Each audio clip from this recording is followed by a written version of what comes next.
Yes, Matthew. Thanks a lot. I wanted to ask you about the OPCW has said that one of its ventures out to inspect sites was, quote, turned back after failing to receive assurances that it would be safe. And I'm just wondering, it's, you know, since there's obviously this is a joint mission, failing to receive assurances from whom? Was it assurances from the government that they couldn't give, or were this assurances sought from opposition groups? What can you say about a venture out that was turned back? Well, it's extremely important that we do not talk about operational details and any impediments that there may be. We're not going to be commenting on security matters. But then can you comment on your partner, the OPCW, Michael Luhan, quoted in BBC on exactly the quote that I said to you? Is that, are you on the same page or not? I have just told you what I've just said. Okay. Other questions, please. Pamela. Yes. Sure. Thanks. I want to ask about Somaliland and also this human rights architecture question. So I just want to know in advance if I can ask both of these questions. Well, let me just say, Matthew, okay. I think anybody would agree that you get to ask quite a few questions here, and sometimes it is time to call an end to the briefing, and I decide when that is. And if you're not happy, if you are not happy with the number of questions you get to ask, then I'm terribly sorry about that. I can only apologize.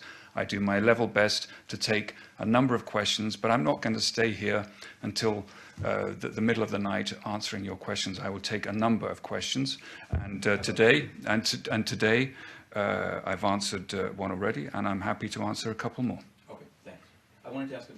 Excuse me. In Somalia, the Somalia and the ICAO, the Civilian Aviation Organization, seem to have signed a new agreement to transfer the airspace from Somaliland control back to Mogadishu. And since this, in the past, caused some disruption in UN flights and others, I wanted to know, and I've seen quotes by the Somaliland chief of aviation saying this is a major problem and should be reconsidered.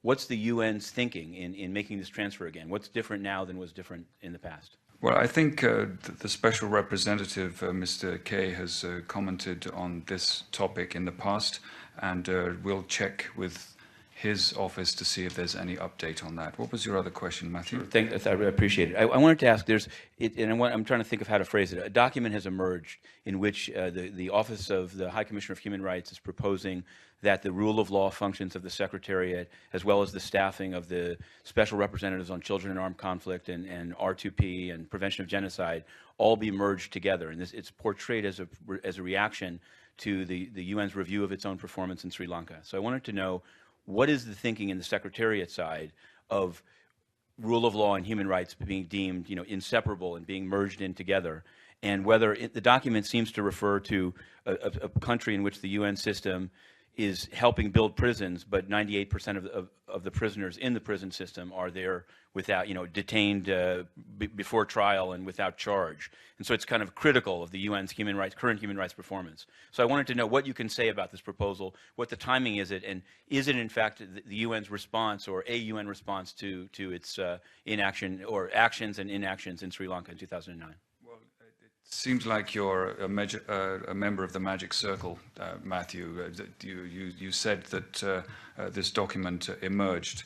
I don't think you would expect me to comment on documents that may or may not exist and may or may not have been leaked. But for example, the Sri Lanka report of the DSG, that emerged in exactly the same way, and Farhan commented on it as if it had now been released. So I wanted to know. No, he did not. I've read that transcript very carefully. No, he did not. So is that not the document? Any other questions?